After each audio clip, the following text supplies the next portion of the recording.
जय हिंद दोस्तों, स्वागत है आप सभी का अपना यूट्यूब चैनल पर। दोस्तों, बिहार एसएससी एग्ज़ाम इंटर स्तरीय संयुक्त परीक्षाओं की तैयारी को मजबूत बनाने के लिए हम लेकर आ गए हैं खान सर का बुक, जो देखेंगे इसमें 7 प्रीवियस ईयर प्रश्न और 20 मॉडल प्रैक्टिस सेट देखेंगे। ये सेट 2 रहने वाले हैं, इससे पहले हम करवा दिए हैं सेट 1। तो दोस्तों, आपकी एग्ज़ाम को बेहतरीन बनाने के लिए हम बुक से प्रश्न लेकर आ गए हैं, जो इसमें हम देखने वाले हैं। इसमें कुल हम 150 प्रश्न करवाएंगे, जो सेट 2 के साथ रहेंगे। तो दोस्तों, यह वीडियो आप लोग शुरू से अंत तक ज़रूर देखें। इसका पीडीएफ लेना चाहते हैं तो लिंक नीचे दिया गया है टेलीग्राम का, तो उससे आप लोग जुड़िए। चलिए दोस्तों, आज प्रैक्टिस सेट 2 के साथ हम पहला प्रश्न की ओर चलते हैं, जो ये काफ़ी महत्वपूर्ण प्रश्न है, जो 7 सालों से प्रीवियस प्रश्न है, जो बार बार पूछे गए हैं। तो पहला प्रश्न है कि निम्नलिखित में से कौन सा पुरातात्विक स्थल की सिंधु घाटी सभ्यता से संबंधित नहीं है। तो ये आंसर हो जाएंगे दोस्तों, ऑप्शन ए हो जाएंगे Rome. Option A is right answer. अगली प्रश्न है कि द्वितीय बौद्ध परिषद कहाँ हुई है। तो द्वितीय बौद्ध परिषद जो हुआ वह वैशाली में हुआ। Option B is right answer हो जाएंगे। अगली प्रश्न कि भारतीय राष्ट्रीय कांग्रेस के पहले अध्यक्ष कौन थे। तो भारतीय राष्ट्रीय कांग्रेस के जो पहले अध्यक्ष थे, ऑप्शन बी जॉर्ज यूल थे। Option B is right answer. अगली कि स्वतंत्रता प्राप्ति से पूर्व भारत में आए ब्रिटिश कमीशनों में से श्वेत कमीशन किसे कहा गया है। तो वो साइमन कमीशन को कहा गया है। Option B is right answer. अगली कि ब्रिटिश भारत के किस गवर्नर जनरल ने स्थानीय सरकार की स्थापना के लिए पहल की थी। तो ये ऑप्शन सी हो जाएगा, लॉर्ड रिपन ने पहल की थी। अगली प्रश्न कि रविन्द्रनाथ टैगोर ने निम्नलिखित में से किस देश का राष्ट्रीय गान लिखा था। तो बांग्लादेश के लिए। Option B D is right answer. अगली प्रश्न को चलते हैं कि विलियम बेंटिंग द्वारा निम्न में से किस सुधारक उपाय को लागू नहीं किया गया था। तो वो दास का अंत। कौन? दास का अंत। Option A is right answer. अगली कि इनमें से कौन सा देश द्वितीय विश्व युद्ध के दौरान धुरी राष्ट्र गुट का सदस्य नहीं था। तो वो चीन था। कौन? चीन देश। अगली प्रश्न पर चलते हैं कि शिकागो में 1893 में विश्व धर्म संसद में किसने भाग लिया था। तो वो विवेकानंद ने लिया था। Option B is right answer. अगली कि डैश को संविधान सभा का उपाध्यक्ष चुना गया था। तो वो किसे संविधान सभा का उपाध्यक्ष। तो ऑप्शन डी H.C. मुखर्जी को चुना गया था। अगली प्रश्न कि डैश को भारत के संविधान का वास्तुकार माना जाता है। तो किसको संविधान का वास्तुकार माना जाता है। तो option C is right answer. B.R. Ambedkar को भारत के संविधान का वास्तुकार माना जाता है। अगली प्रश्न पर चलते हैं।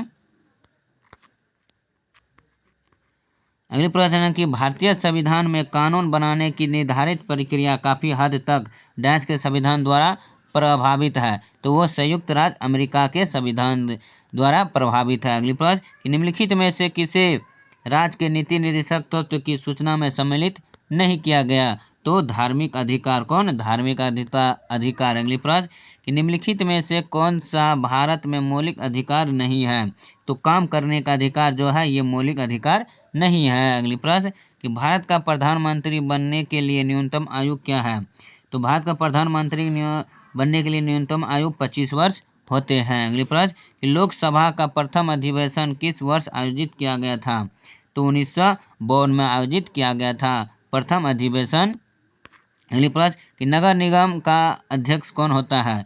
तो महापौर होता है नगर निगम का अध्यक्ष। अगली प्रश्न कि पहली महिला लोकसभा अध्यक्ष थी। तो पहली लोकसभा अध्यक्ष जो महिला थी वह मीरा कुमार थी। Option D is right answer. अगली कि भारतीय संविधान में वह संशोधन जिसने मतदान आयु को 21 से 18 वर्ष तक घटा दिया था। तो वो 61वें संविधान संशोधन के द्वारा। अगले प्रश्न कि अपनी धुरी पर पृथ्वी के घूर्णन की दिशा है। तो पश्चिम से पूर्व की ओर पृथ्वी घूमती है। Option D B is right answer. अगली कि प्योंगयांग किस देश की राजधानी है। तो वो है उत्तर कोरिया का। Option D is right answer. अगली प्रश्न कि वायुमंडल की ओजोन परत निम्न में से मुख्यतः किसके द्वारा नष्ट हो रही है। वायुमंडल की ओजोन परत। तो वो क्लोरोफ्लोरोकार्बन के द्वारा ओजोन परत जो मुख्य रूप से नष्ट हो रही है। अगली प्रश्न कि भारत का मुख्य भूमि का दक्षिणतम अक्षांश क्या है। तो दक्षिणतम अक्षांश 8 डिग्री 4 एन अक्षांश है। अगले प्रश्न पर चलते हैं कि भारतीय हिमालय क्षेत्र की सबसे ऊंची चोटी है।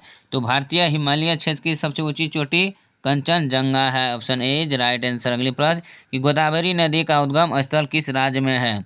तो गोदावरी का उद्गम स्थल जो है वो महाराष्ट्र में है। Option C is right answer. अगली कि कृष्णा नदी जल विवाद से संबंधित राज्य कौन से हैं। कृष्णा नदी जल विवाद से संबंधित राज्य वो कौन सी है। तो ऑप्शन सी महाराष्ट्र, आंध्र प्रदेश और कर्नाटक है। Option C is right answer. अगली कि कारक जो जलवायु को प्रभावित नहीं करता है वो है पृथ्वी की परिभ्रमण गति। तो option D is right answer. अगली कि काली मिट्टी को डैश भी कहते हैं। तो काली मिट्टी को रेंगूर मिट्टी भी कहा जाता है। Option A is right answer. अगली कि अलग अलग किस्म की फसल को उसी जमीन में बारी बारी से उगाना तकनीकी रूप से कहलाता है। तो वो क्या कहलाता है। तो फसल प्रत्यावर्तन कहलाता है। Option A is right answer. अगली प्रश्न कि निम्नलिखित राज्यों में से किसकी सबसे कम जनसंख्या है। तो वो सिक्किम राज्य की जो सबसे कम जनसंख्या है। अगली प्रश्न कि किस अर्थशास्त्री के अनुसार अर्थशास्त्र मनुष्य की भौतिक कल्याण का अध्ययन है। तो वो एडम स्मिथ का है। Option C is right answer हो जाएंगे। अगली प्रश्न कि वे वशिष्ठ शास्त्र का संबंध है। तो वशिष्ठ शास्त्र का जो संबंध है ऑप्शन ए और बी यानी व्यक्तिगत आर्थिक एजेंटों के व्यवहार से और संपूर्ण अर्थव्यवस्था की समझ से। तो option C is right answer हो जाएंगे। अगली कि दुधवा नेशनल पार्क स्थित है। तो वो उत्तर प्रदेश में कहाँ। उत्तर प्रदेश में दुधवा नेशनल पार्क स्थित है। अगली प्रश्न कि किसने गार्डन सिटी का सिद्धांत विकसित किया। तो गार्डन सिटी का जो सिद्धांत है वो एबेनेजर हावर्ड ने विकसित किया था। Option A is right answer. अगली कि अंतर्राष्ट्रीय साक्षरता दिवस प्रत्येक के किस दिन मनाया जाता है। तो वो 8 सितंबर को मनाया जाता है प्रत्येक साक्षरता दिवस अंतर्राष्ट्रीय। अगली प्रश्न कि डैश एक रंग बिरंगा और मंत्रमुग्ध कर देने वाला मेला है जो प्रत्येक वर्ष उत्तर प्रदेश के मेरठ में होने वाली कुछ दिनों के बाद मनाया जाता है। तो वो नौचंदी मेला होती है। Option B is right answer. अगली प्रश्न कि जेनेटिक कोड की खोज किसने की। जेनेटिक कोड की खोज किसने किया। तो ऑप्शन बी हरगोविंद खुराना ने किया। तो option B is right answer. अगली प्रश्न देखते हैं कि श्वेत रक्त कणिका का क्या मुख्य कार्य है। श्वेत रक्त कणिका का क्या मुख्य कार्य है। तो इसका आंसर देख लेते हैं। तो इसका आंसर हो जाएगा ऑप्शन बी संक्रमण से लड़ना जो श्वेत कणिका का संपर्क में है। अगली प्रश्न कि पौधे में पानी और पोषक तत्व के परिवहन के लिए संवहनी डैश ऊतक को कहा जाता है। तो किस ऊतक को। तो जाइलम को कहा जाता है। Option C is right answer. अगली प्रश्न कि अम्लीय जठर रस किसके द्वारा स्त्रावित होते हैं। तो वो किसके द्वारा स्त्रावित होते हैं। इसका राइट आंसर हो जाएंगे दोस्तों ऑप्शन डी हो जाएंगे अमाशय के द्वारा। अगली प्रश्न कि श्वेत रक्त कणिका का मुख्य कार्य क्या है। तो वो है संक्रमण से लड़ना जो श्वेत कणिका रक्त का मुख्य कार्य है। अगली प्रश्न कि प्रत्येक वृक्क किन लाखों छोटी नलिकाओं से बना होता है। तो वो जो बना होता है वृक्काणु यानी नेफ्रॉन से बना होता है। Option D is right answer. अगली कि घेगा डैश की कमी से होता है। तो घेगा जो है वो आयोडीन की कमी से होते हैं। अगली प्रश्न कि मानव शरीर का कौन सा अंग इंसुलिन पैदा करता है। तो वो अग्न्याशय जो है मानव शरीर का इंसुलिन पैदा करते हैं।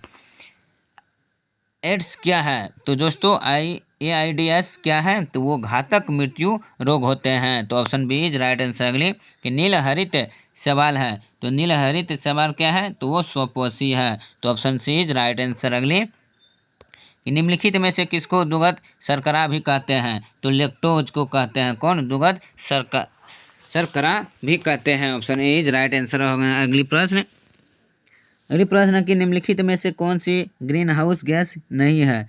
तो ग्रीन हाउस जो गैस है वो सल्फर डाइऑक्साइड है। Option B is right answer. अगली कि निम्न में से कौन सी सदिश मात्रा है। तो सदिश मात्रा जो है वो प्रतिबल है। तो option A is right answer. अगली प्रश्न कि 1 नैनोमीटर होते हैं। तो 1 नैनोमीटर जो होते हैं 1 × 10⁻⁹ मीटर होते हैं। तो option C is right answer. अगली प्रश्न कि जब एक बस अचानक चलना शुरू करती है तो बस के अंदर बैठे यात्री को पीछे की तरफ धक्का लगाता है। तो यह उदाहरण न्यूटन के किस नियम को दर्शाता है। तो न्यूटन का पहला नियम दर्शाता है? तो option A is right answer. अगली कि आकाश में उड़ते पंछी होती हैं, तो आकाश में जो उड़ते पंछी होते हैं वो क्या होते हैं? तो वो गतिज ऊर्जा और स्थिर ऊर्जा दोनों में होते हैं। तो option D is right answer. अगली कि प्रकाश संश्लेषण में पौधे कौन सी गैस का अवशोषण करते हैं? तो वो जो है कार्बन डाइऑक्साइड का गैस के अवशोषण करते हैं। तो option A is right answer. अगली कि ध्वनि सबसे तेज संचरण करती है, तो वो जो संचरण करती है तो ठोस में करती है। Option A is right answer. अगली कि एक सौर जल हीटर से गर्म जल प्राप्त नहीं हो सकता है, तो बादल छाए हुए दिन पर जो एक सौर जल हीटर से गर्म प्राप्त नहीं हो सकता है।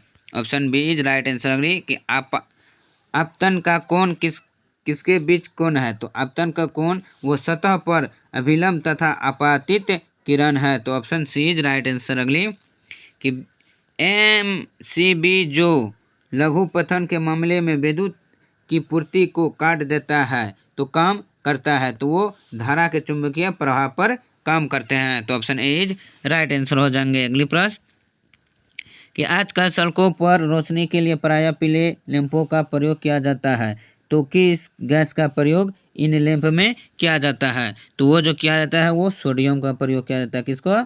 सोडियम का। Option A is right answer. भी कि किसका उपयोग विस्फोट के रूप में किया जाता है? तो नाइट्रोग्लिसरीन का उपयोग किया जाता है विस्फोट करने के लिए। तो option A is right answer. अगले कि न्यूक्लियॉन का मान होता है, न्यूक्लियॉन का जो मान होता है वो न्यूट्रॉन एवं प्रोटॉन की संख्या का। तो option D is right answer. अगली कि जलीय NaCl का विद्युत अपघटन उत्पन्न करता है, तो किसमें? तो साक्षरता में। अगली प्रश्न कि नाइट्रोजन गैस के अणु निम्न अबाध्य है, तो वो संयोजी में। अगली प्रश्न कि मैग्नीशियम रिवर एक चमकदार सफ़ेद लोह के साथ जलता है और सफ़ेद पाउडर में परिवर्तित होता है, तो इस सफ़ेद पाउडर का रासायनिक नाम क्या है? तो वो रासायनिक नाम है मैग्नीशियम ऑक्साइड। तो option B is right answer. अगली प्रश्न कि ऑक्सीकरण के लिए कौन सा प्रक्रम सही है? तो विद्युत धनी तत्व का निकलना, तो ये ऑक्सीकरण के लिए सही क्रम होते हैं। अगली प्रश्न कि स्टेनलेस स्टील में निम्न में से कौन सा तत्व मौजूद नहीं है? तो टंगस्टन होते हैं, मौजूद नहीं होते हैं स्टेनलेस स्टील में। अगली प्रश्न कि नाभिकीय रिएक्टर में कौन सी ऊर्जा उत्पन्न होती है? तो वो नाभिकीय ऊर्जा होते हैं। अगली प्रश्न चलते हैं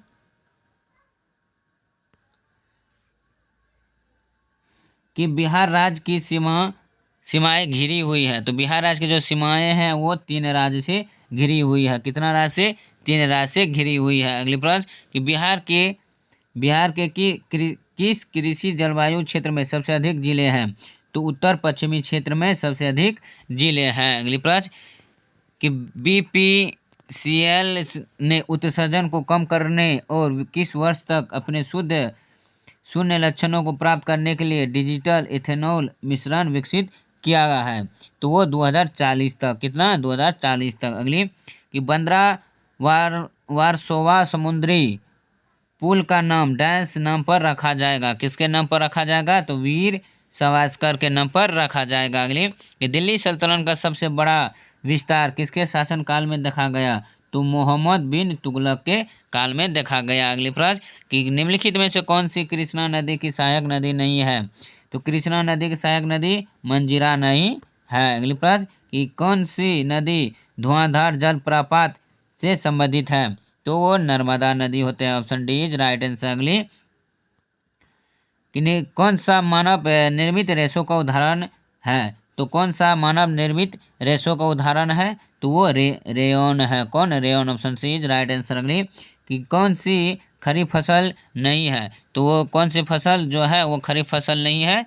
तो वो गेहूं फसल जो है वो खरीफ फसल नहीं होते हैं। अगली प्रश्न कि राजा राम मोहन राय के विचारों के प्रचार प्रसार के लिए तत्वबोधिनी सभा की स्थापना इनमें से किसने की थी? तो देवेंद्र नाथ टैगोर ने किया। किसका? तत्वबोधि सभा की स्थापना। अगली प्रश्न कि भारत के इनमें से किस बंदरगाह का नाम बदलकर दीनदयाल बंदरगाह रखा गया? तो कंडलावा बंदरगाह का नाम बदलकर दीनदयाल बंदरगाह रखा गया। अगली प्रश्न कि राष्ट्रीय प्रौद्योगिकी दिवस प्रतिवर्ष डैश की स्मृति में मनाया जाता है? तो पोखरण द्वितीय के स्मृति में राष्ट्रीय प्रौद्योगिकी दिवस मनाया जाता है। अगली कि भारत सरकार ने राष्ट्रीय किसान नीति को मंजूरी कब प्रदान की थी? तो वो 2007 में प्रदान किया था। अगली प्रश्न को चलते हैं।